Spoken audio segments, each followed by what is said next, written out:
হলো না আরো একবার। স্বপ্নভঙ্গের গল্পটা এবারও শেষ হলো না।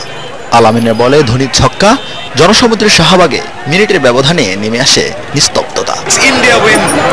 টানা দুইবারের স্বপ্নভঙ্গের ক্ষতটা কতটা পুড়িয়েছে ভক্তদের। শাহবাগে জড়ো হওয়া হাজারো বিচলিত চোখ যেন তারই প্রমাণ। Shakib Al Hasan all class player, allrounder, সে আজকে 2 ওভারে 24 রান দিয়েছে।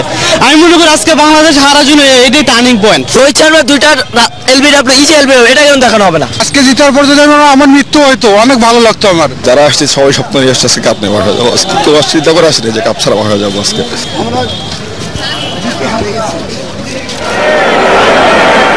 এর আগে টসে হেরে টাইগারদের 120 রানে পুঁজি নিয়ে কোনো সংশয় ছিল না ভক্তদের।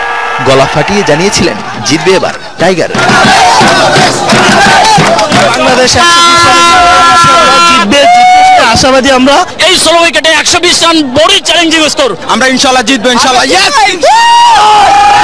কিন্তু তার হলো কই? চাপ নাকি দায়িত্বহীনতা? হারের কারণ যাই হোক, সমর্থকদের চোখ এবার ধর্মশালায়। মাশরাফিরা এবার দুনিয়াকে দেখিয়ে দিবে র্যাঙ্কিং এই সবকিছু নয়। ভাই হারাটাকে আমি হার মনে করছি না, নেক্সট টাইম আমরা জিতবো।